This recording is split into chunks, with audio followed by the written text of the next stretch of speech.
So first off, Burr.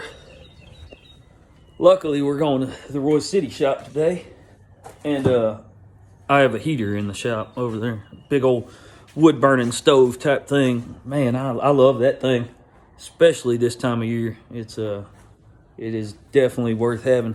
I don't have any way to heat this shop, but I think it's supposed to get up to like 50 today. But right now, man, it is cold. And so I'm gonna take the parts for the C50 that I brought over here to do and never did because I got distracted with the Virago and with the VTX. So, oh, there's my boy. Say good morning. All right, but yeah, we'll get over there and mess with the CV50 some today, and yeah, I'll show y'all. We'll kind of do a walkthrough on the Virago while we're there.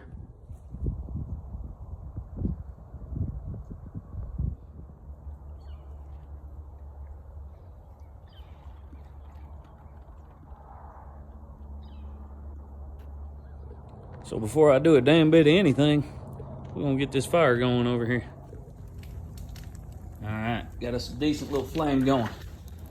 That'll warm it up in here pretty quick. Even with this whole front being open like this, to like this midpoint of the shop, it stays pretty toasty. Like I'll end up ditching the jacket, and we'll run that until it gets, 50 out here. So got to be able to paint. I might even run it after it gets that warm because I gotta prime these other pieces. We'll do some blocking on that with guide coat. I'll show y'all how all that works. Tank we'll probably do some blocking on. But my main focus today is going to be the front fender and the side covers. Just because they're in such good shape, they won't require a whole lot of work. Onto the Virago, the only problem that I saw here, and he told me about it beforehand.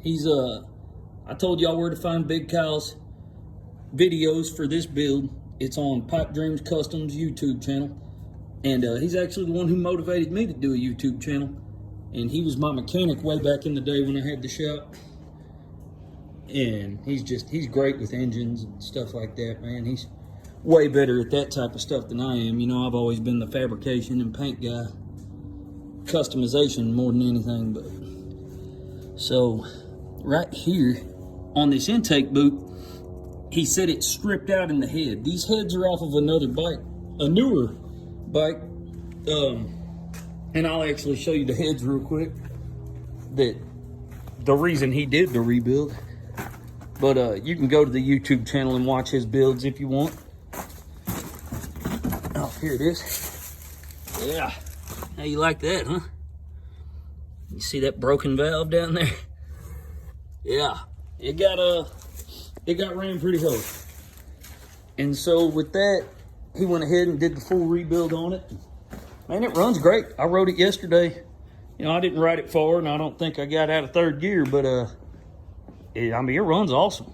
The kind of work I expect from Big Kyle. But we got to figure out a thing with that. And those of y'all who have seen some of my old videos know that I don't do dual carbs, man. I don't like that. I get out of it as quick as possible. I just feel like you can make a CV40 run better on pretty much anything. Switch it over to a single carb. So we'll end up getting rid of all this nonsense, running a pipe out this way, and then mounting a CV40 Harley carburetor on there, and K&M filter, all that good stuff. That's probably, he's got a brand new fuel pump. I'm gonna probably find a better way to hide that, and a new filter. But as far as that goes, man, runnability, he's done everything. Like I say, he's a way better mechanic than I'll ever be. So at this point, man, it's just time to make it look badass. And though they're a little different than my normal style, it does already have Z-bars.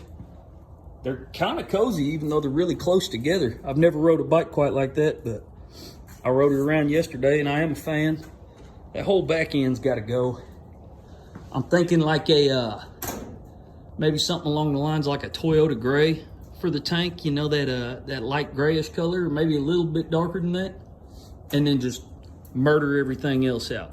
All the black everywhere. Got to get the blue off of the wheels. That looked good when he did it so many years ago. But hello, Kai. Kai says hello. So yeah, side mounted plate, you know, my usual signatures on this thing. But yeah, single carb side mounted plate. I don't ever want to turn out anything that I wouldn't ride. And I mean ride as my daily bike, not just ride around the block. I don't ever, oh yeah, we're roaring. Yeah, I don't ever want to turn out anything that I wouldn't own as my personal bike. And that carburetor setup, dual carbs are never going to happen for me. You know, I'm always going to pull them any chance I get. And so that's going to be the only mechanical thing, I believe. He recommended doing a Healy coil because the head's stripped out. I might just try and rethread it and put a bigger bolt. Or what I'm really leaning towards is mounting a stud in there, like JB welding a stud that comes out of the block. And then there's that, you know. And that way, I mean, you're always going to have an intake boot on it, so it's not like the stud's ever going to be out of place. Yeah, that's kind of what I'm leaning towards. It's going to be the easier route. I mean, it's permanent, so get new boots. Like I've told you before, we never use the same boots over again. And yeah, man. Overall, not a bad bike. Just use a blade to get this sticker stripe off, and then we'll start scuffing it up.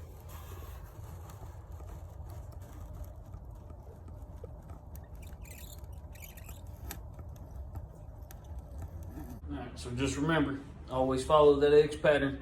Right now we're hitting it, because it's a plastic fender, I don't want to put super deep scratches in it, so we're only hitting it with 320. Normally we would do 180, but you don't really want to dig into the plastic too much. 320 is really cutting this old paint up really easy. So for these plastic fenders, if you're doing a Boulevard, yeah, probably stick with 320. But on the metal one, you're good to go ahead and do 180 for this stage right here for stripping it down. But always keep that cross pattern going. Now remember, when it's a rounded surface, we're really supposed to be using the concave block, but that concave block is so long, I'm really only using it on the edges. But you can use these too. You just gotta like feel that roll in your wrist. You can't stay flat. You gotta roll it.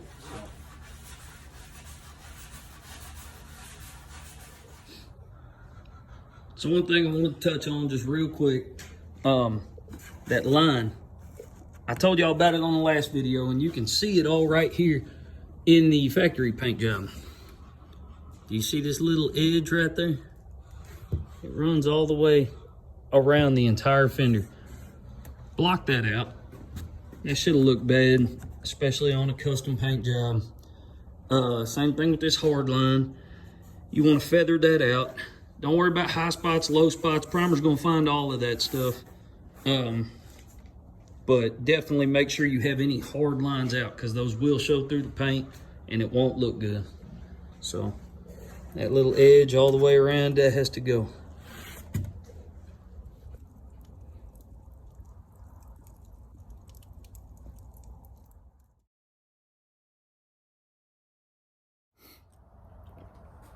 All right, so when you come to spots like this, you just gotta take the paper off the block and get in there with your fingers.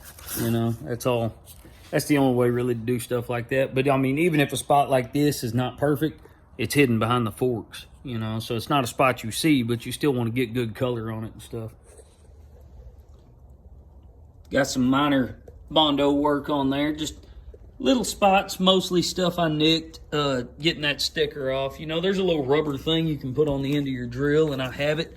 But I don't really use it that much, man. It ends up just making more of a mess, I think, and spreading the adhesive all over the place. But then there was other spots where he actually had some small scratches and chips, you know, rock chips at the front of the bike there. But let it sit right here nice and toasty like. I'm gonna get started on these side covers. For the side covers, we can get away with, for the most part, they don't need any body work. Everything came off sticker wise, so we just hit them with the red Scotch-Brite pad, and I'll show you. That process is the same thing, man. Just do everything in that X pattern, you know, like you see. I mean, that I'll have to I'll see if Goo Gone will get that off, or wax and grease remover will a lot of times get it off. But yeah, these have no real scratches in them. Very light little surface thing right here, but primer will get that. I can barely feel it with my finger. So yeah, these will just be a scuff. Get all the clear coat off of them.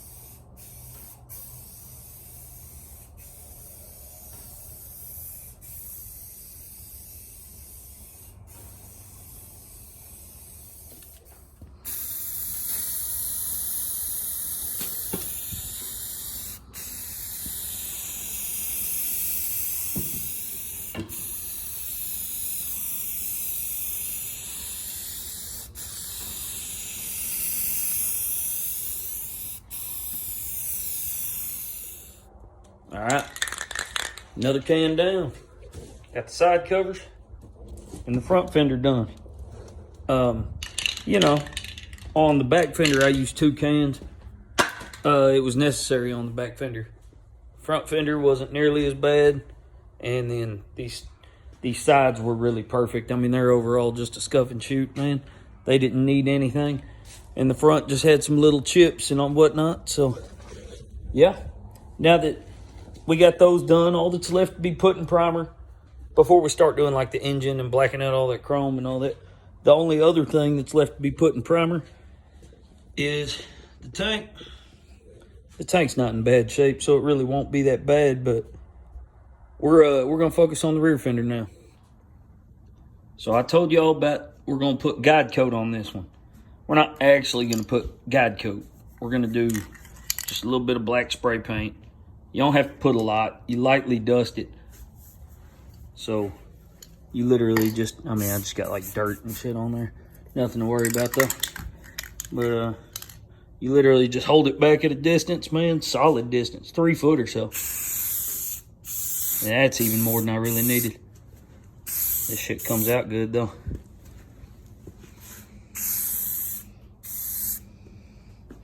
I really don't even have to get all the way up there. It's all right there. And then we'll make sure we get the sides pretty good. That little dust right there, as soon as that dries, it's gonna take forever because it just hit 50 degrees outside right now, but I still got the heater going, so we're still burning pretty hot, I believe. As soon as that's ready to go, I'll show y'all how we block it out. But you can buy actual guide coat. There's a powder, there's a spray. But I mean, this is the same thing as the spray. It literally just shows you what needs to be blocked and what doesn't. And I'm gonna show y'all an example. Sorry, I put my phone down just because it's really hard to block and record at the same time. I really need to get like a tripod thing or something. But yeah, so what I was wanting to show you isn't really the case. I guess, you know, we seem to get it for the most part on the first prime. Like this spot here, I was expecting there to be a lot of those. And like there's a little bit right here. But I mean, that's just really one pass. Those will probably block out. If they don't, what we have to do is build up this spot because that's a low spot. These are, anywhere you see this dark, this guide coat is still there, let you know it's a low spot. But I've just barely done one pass and it seems to have gone over everything pretty good. But that's the purpose of guide coat, is to show you these low spots right here that you really can't feel and you can't see until there's paint on them. Clear coat will show them, you know. And so guide coat shows you what clear coat would show you. So when you come to these low spots, just keep running the block, and either the high spot around it is gonna max out, you're gonna end up having to do more primer, or it's gonna level itself out. So just keep on blocking through those.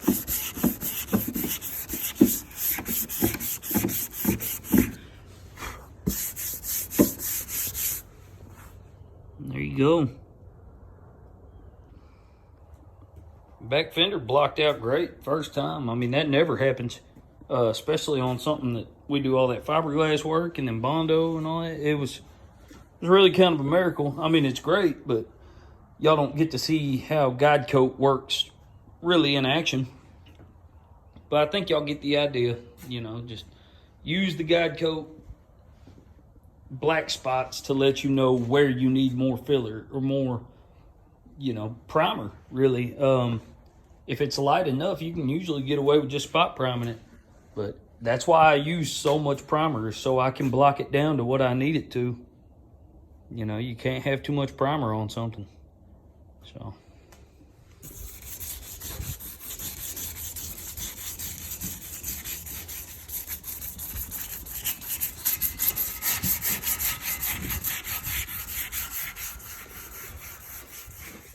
That's going to be it for today. Tomorrow is only supposed to get to like 40 degrees. So I'm not sure if there will be a video tomorrow. I'm really not sure what I can do, because all I have left to do on either of the bikes, other than the Virago, which I just ordered like a $300 list for that today. You know, so we got grips, we got all the intake stuff, the new c50 carb. I can't even remember what all else, but we got a lot of stuff coming for the Virago. I really don't have any mechanical work to do to it that I can do to it. So, and then the Boulevard's going to be on hold because, well, I can't prime tomorrow. All that's left to prime is the tank. Today we got the front fender and the sides, and then the other day we got the back fender, but today we blocked that out. And so the back fender's ready for paint. Everything else is only a couple of steps away from that. And yeah, I'm not really sure what we're doing tomorrow. So after thinking about it a little bit, I did get some stuff today for the VTX. It's nothing that's going to be special. It'll probably be like a little 5-minute video. But I got grips. I got the new master cylinder and clutch lever. And then I believe that was it for the VTX. So those will be here tomorrow, and I'll make a little short video just to keep up with what we've been doing. You know, just putting the grips on or something. But he's going to bring me the exhaust. It's got some sweet looking Cobras on it. But the customer just called me, and he's going to be dropping off the new exhaust today for it. And he said I can keep them Cobras, so now I'm like, damn, I need a Suzuki. But they're pretty sweet, man. I don't know, maybe one of my next flips I'll be able to find a Suzuki and put that on there, you know. Nice little exhaust setup. I'm not a chrome guy, but I don't mind painting them. But he got like some cool looking drag radius pipes, you know. That's always a badass type pipe anyways. So he'll be dropping those off today. Yeah. Tomorrow we're just going to be finding stuff to do, but I'll get y'all something up, man, I promise. I appreciate y'all watching.